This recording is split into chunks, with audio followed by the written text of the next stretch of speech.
Call করলে তোমার মোবাইলে পাই শুধু ওয়েটিং, কল করলে তোমার মোবাইল। আরে ভাই দিয়ে এনে সালাম আলাইকুম। ওয়ালাইকুম আসসালাম। ভাই এখানে কি করেন? এই তো ছাগলের জন্য ঘাস কাটতেছি। জসিম দেখি এখানে, মনে হয় বিলকিস তো বাড়িতে, যাই একটু ঘুরে আসি। ও ভাতারের ভাত না, কেমন আছো? ভালো আছি, তুমি কেমন আছো? এখন আমার কাছে আগের মতন আসোই না। তোমার বাতার জন্য তো আমি আসতেই পারি না। আমার ঘাস কিসে করে নিব? আমার খাঁচায় তো আনা হয় নাই। জোসনা, একটু খাঁচাটায় নিয়ে আসো তো।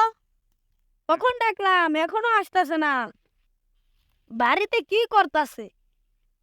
এখন চলে যাও, আমার জামাই এসে করবে। তোমাকে ছেড়ে আমার যেতে ইচ্ছে করতেছে না।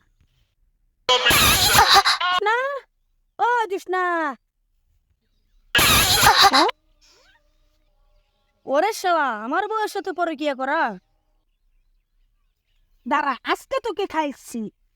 আমি কল করলে তোমার মোবাইলে পাই শুধু ওয়েটিং, কল করলে তোমার মোবাইলে পাই শুধু ওয়েটিং, আমায় সারা কার সাথে তোর মুখটা তো তরকারি লাগছে আজকে। চাওয়ার ব্যাটা, আমার বউয়ের সাথে পরে কি করো? আজকে আমি মেম্বরের কাছে যাচ্ছি। মেম্বার সাহেব, আরে ও মেম্বার সাহেব, বাড়িতে আছেন? এডা মেম্বার সাহেব, আমি জসিম। দরকার মেম্বার সাহেব, কি বলবো আমার লজ্জার কথা। আমার বউ পরপুরুষের সাথে পরকিয়া করতেছে। তখন আমি হাতে নাতে ধরে ফেলেছি। আসামি কোথায়? আসামি বাড়িতে বেঁধে রেখে এসেছি। ইকবাল চেয়ারম্যান রে কল লাগা। অনেকদিন হয়ে গেল, কোনো সালিশ নাই, কারণ তাই চেয়ারম্যান সাহেব, মেম্বার সাহেব ফোন দিয়েছি।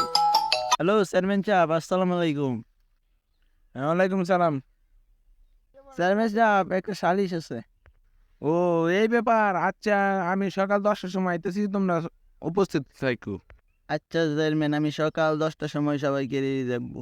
আচ্ছা তুই এখন যা, সকাল 10টার সময় রেডি থাকি। আচ্ছা মেম্বার সাহেব, আমি চলে যাচ্ছি, আপনি ঠিক মতো নেই চলে আসবেন। শাড়ি যাওয়ানোর জন্য আমি ধরা পড়ে গেলাম। বলছিলাম আমার সাথে প্রেম করতে, তুই তো আমার সময় করে ডাকতি।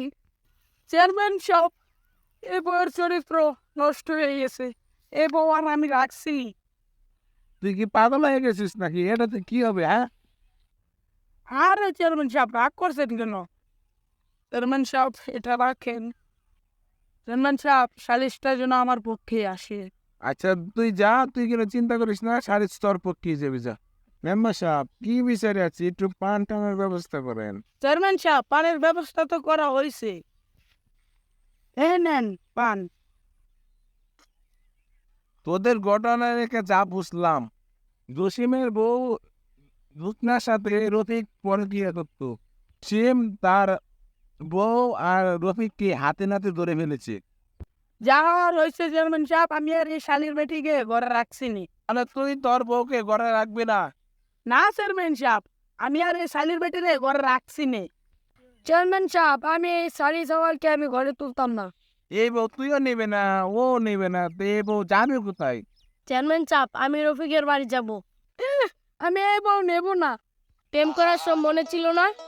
প্রেম করার সময় কত আশা দিয়েছে আমাকে। কি জানতাম কাছে এসে আমি ধরা খাবো? এই বউ যখন রফিকের বাড়ি যেতে চায়, তাহলে আপনারা কি বলেন? চেয়ারম্যান সাহেব, আপনি যা বলেছেন এই কথা আমি মানি, কিন্তু আমার একটা আবদার আছে। তা তোমার আবদারটা কি, বলো? আমি বিয়ে করার সময় অনেক খরচ করেছি, আপনাদেরকে দাওয়াত দিয়েছি, আপনারা দাওয়াত খাইছেন। আমি বিয়ে করেছি 1 বছর হয়েছে। রফিক আমার বউয়ের সাথে 1 বছর বড় পরকীয়া করেছে। আমার বউ রফিকের সাথে 1 বছর থাকবে, আমি ওকে 1 বছর পরকীয়া করে আসবো। চেয়ারম্যান সাহেব, কথা তো ঠিকই আছে। তাহলে কি আপনারা কি বিচার মানেন? আমি এই বিচার মানি না। ওরা যারা বিচার মানবে না, তাহলে দুটাকে বেঁধে ধরে আই। বাঞ্ছিরা তো বাঞ্ছিরা একটু কাছেই বানতো, এতকাল তো কাছেই ছিলা।